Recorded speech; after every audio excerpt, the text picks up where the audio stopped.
আমরা এই ফেসবুক প্ল্যাটফর্মে যে সকল বন্ধুরা কাজ করে থাকি, বেশিরভাগই বন্ধুদের লাইভে ঢুকি স্টারের ভালোবাসা পাওয়ার জন্য। কিন্তু স্টারের ভালোবাসা তো দূরের কথা, একটু আন্তরিকতাও তো আপনারা পেয়ে থাকেন না।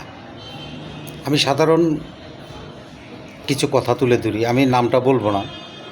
গতকালকে রাত্রে আমি ঠিক 11:30টায় যে কোনো এক বন্ধুর লাইভে যুক্ত থাকার পরে তিনি কিন্তু ভালোবাসা দিয়ে থাকেন, মানে স্টারের ভালোবাসা দিয়ে থাকেন। সেটা হল তার গেমের মাধ্যমে, গেমে যার নাম উঠবে তাকেই তিনি স্টারের ভালোবাসা দিবেন। এটা সুন্দর খেলা। তা আমি ওই খেলাটা দেখে বা শুনে আমার কাছে অনেক ভালো লাগলো। ভালো লাগার পরে চিন্তা করলাম যে আমি এখানে দীর্ঘ সময় দিতে পারি।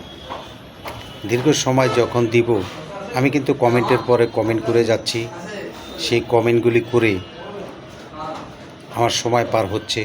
অথচ যতগুলি কমেন্ট আমি তার লাইভে করেছি, সেই কমেন্টগুলি যদি অন্য ফেসবুক বন্ধুদের করতাম, তাহলে কিন্তু আমার নিত্য নতুন বন্ধু অনেক তৈরি হতো, ফলোয়ার তৈরি হতো। কিন্তু সেটা বাদ দিয়েও কিন্তু আমি তার লাইভে যুক্ত আছিলাম, মানে তার গেমটা দেখার জন্য, গেমটা বোঝার জন্য। গেমটার ভিতরে কত আনন্দ, গেমটার ভিতরে আনন্দ পেয়েছি। কিন্তু ওই গেমের ভিতরে 3বার হ্যাটট্রিক করেছি আমি, মানে আমার নাম উঠেছে। নামটা ওঠার পরে তা আমি ভাবলাম হয়তো স্টারের ভালোবাসা তিনি রাতে দিয়ে দিবেন। তে লাইভের শেষ পর্যায়ে রাত তখন বাজে 2:30 বা 2:15 এরকম বাজে। তখন তিনি বলে যে আমার এটা ব্লক হয়ে গেছে, আমি তো এখন কাউকে দিতে পারছি না, মানে স্টারের ভালোবাসা কাউকে দিতে পারছে না।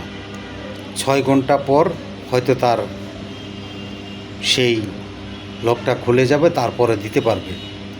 কিন্তু 6 ঘন্টা পার হয়ে 12 ঘন্টা, কিন্তু 12 ঘন্টা কি 18 ঘন্টা অলরেডি চলে গেছে। এই যে 18 ঘন্টা চলে যাওয়ার পরেও আমি কিন্তু তার ভালোবাসা এখনও খুঁজে পাইনি। আপনারাই বলেন, আমি 2.5 ঘন্টা 3 ঘন্টা তার পাশে সময় দিলাম, তার কি একটু আন্তরিকতা তৈরি হলো না? এই ফেসবুক প্ল্যাটফর্মটা এরকম। কিন্তু আমি তার থেকে ভালোবাসা পাইনি, সেটা বড় কথা নয়। আমার কথা বলার উদ্দেশ্য হলো একটাই, এই ফেসবুক প্ল্যাটফর্মে এমন কিছু বন্ধু তৈরি করেন, যেই বন্ধুরা নাকি আপনার পাশে থাকবে সবসময়, আপনাকে আন্তরিকতা ভালোবাসা দিয়ে, ফুলের ভালোবাসা বলেন বা ইত্যাদি সর্বক্ষেত্রে জানে সহযোগিতা করে থাকেন। সেই সহযোগিতাটা যদি আপনি ওই বন্ধুর কাছ থেকে পান, তাহলে অবশ্যই ওই বন্ধুর ভালোবাসা নিয়ে তার পাশে কিন্তু থাকতে মনে চাইব। আমারও চাইব, আপনারও চাইব। আমি সবাই মিলে আসুন সুন্দর একটি পরিবার গড়ে তুলি, এই ফেসবুক প্ল্যাটফর্মকে সুন্দর একটি রাস্তা তৈরি করি। তার কারণ হলো, এই ফেসবুক প্ল্যাটফর্মে অনেক বন্ধুরা আছেন হিংসা করে থাকেন এবং কি বেশিরভাগই মিথ্যা কথা বলে থাকেন। আমরা মিথ্যার আশ্রয় না নিয়ে আমরা যেন সুন্দর একটি পরিবার গড়ে তুলতে পারি, সুন্দর রাস্তা তৈরি করতে পারি। তার কারণ হলো, এই ফেসবুক প্ল্যাটফর্ম কিন্তু একটা সঠিক রাস্তা তৈরি করার জায়গা। এখানে কিন্তু মানুষ সুন্দরভাবে কথা বলার জায়গা, মানুষের যোগাযোগের জায়গা, একটা মানুষকে আপন করে নেওয়ার জায়গা। কিন্তু সেই জায়গাগুলি কিন্তু আমি নিজে ইচ্ছাকৃতভাবে সেটা নষ্ট করে দিচ্ছি। তাই আমি আপনাদেরকে বলবো, সঠিক স্টার সেন্টারের পাশে যদি থাকতে পারেন থাকবেন, আর তা না হলে ওই ছোট কন্টেন্ট ক্রিয়েটর যে বন্ধুগুলি আছে তাদের পাশে থেকে তাদেরকে 2টি-1টি করে কমেন্ট করে আসবেন, তাদের ভিডিওটি দেখে আসবেন। পারলে ফলো দিবেন, না পারলে দিবেন না। কিন্তু দেখবেন সেই ব্যক্তি রেগুলার আপনার পাশে থাকবে, আপনি থাকবেন তার পাশে, সে থাকবে আপনার পাশে।